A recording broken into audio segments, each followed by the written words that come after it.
Welcome back, builders. This explainer is brought to you by Forge College. Today, we're diving into the principles of comprehensive testing frameworks, specifically focusing on multi-contract systems. If you're building in Web3, especially as part of our Solidity and Ethereum quests, you already know that deploying code is a very high-stakes game. So how do we make absolutely sure our smart contracts actually work together before we send them out into the wild? Well, that is exactly what we're going to unpack today. Now, I can already hear some of you asking, wait, weren't we literally just hacking Solana? Well, yeah, we absolutely were. In our last lesson, we were deep in the trenches exploring advanced security tools for the Solana ecosystem. But today, we're humorously pivoting right back over to the Ethereum and Solidity side of the universe to master testing and deployment workflows. Don't worry though, that hacker mindset, it definitely still applies. We're just going to use it to make sure our own Solidity architecture is completely bulletproof. So, here's our blueprint for today. We've got 6 sections. 1. The multi-contract challenge. 2. Unit tests at the micro level. 3. Integration tests to connect the pieces. 4. System tests as the final exam. 5. Test data management. And finally, 6. Building your pipeline. Okay, Section 1. The multi-contract challenge. Why testing is not an afterthought. You see, modern smart contract architecture relies heavily on dynamic composability to keep our on-chain footprint incredibly small and resource-frugal, which is brilliant for saving gas, right? But it creates this totally chaotic web of interactions. And to tame that chaos, a comprehensive framework really has to solve a few core problems. First, we need a crystal-clear separation between unit and integration responsibilities. Second, we need deterministic, reproducible test runs, because honestly, a test that only passes on a rainy Tuesday, completely useless. Third, we gotta have maintainable fixtures, and fourth, automated checks to catch those nasty cross-contract regressions. Moving into Section 2, Unit Tests. Testing the smallest gears. When we zoom all the way down to the lowest level of our blueprint, we are checking isolated internal accounting, like, say, a single TokenVault contract. And to achieve that perfect isolation, we use a special tool, the mock, or stub. This is basically a lightweight, deterministic imitation of an external dependency. We are literally tricking our contracts.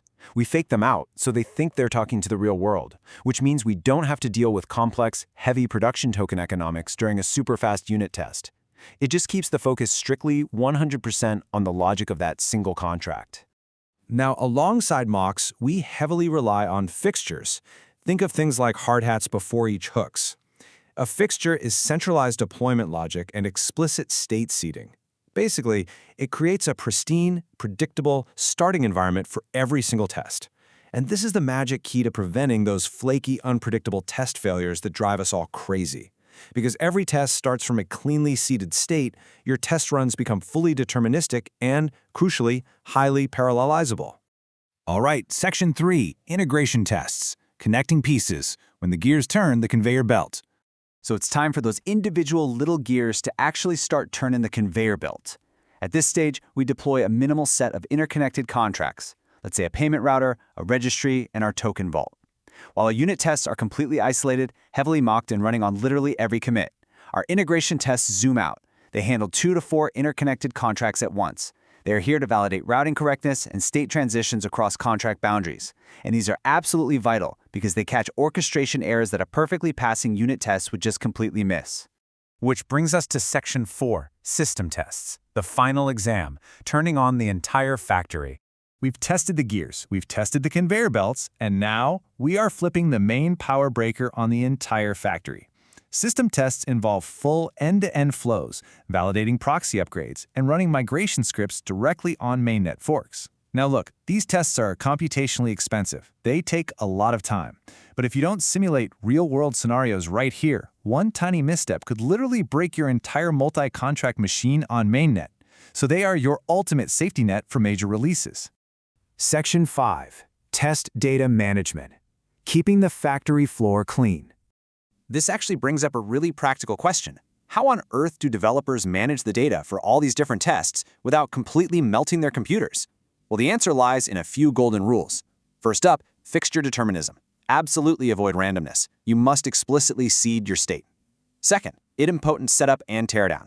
You have to reset your local forks between test suites so leftover data doesn't corrupt the next run. And third, data size discipline. Test your boundary conditions, but please don't just dump massive on-chain arrays into your local environment. Having strict discipline here is what keeps your factory floor clean and your test stages scalable. And finally, Section 6, Building Your Pipeline, the Master Workflow Blueprint. Let's look at how all these concepts physically map out into a Web3 developer's daily workflow. The scope, assertions, and tools all align perfectly across the board. For your unit tests, the scope is just a single contract, where you'll assert things like balance updates using local mocks and tools like Hardhat and Chai. Then, for integration tests, that scope expands to multiple contracts, usually 2 to 4, to assert routing sequences using OpenZeppelin helpers. And finally, for system tests, the scope is the full system, asserting complete end-to-end flows using mainnet fork scripts. In this workflow lifecycle, timing is literally everything.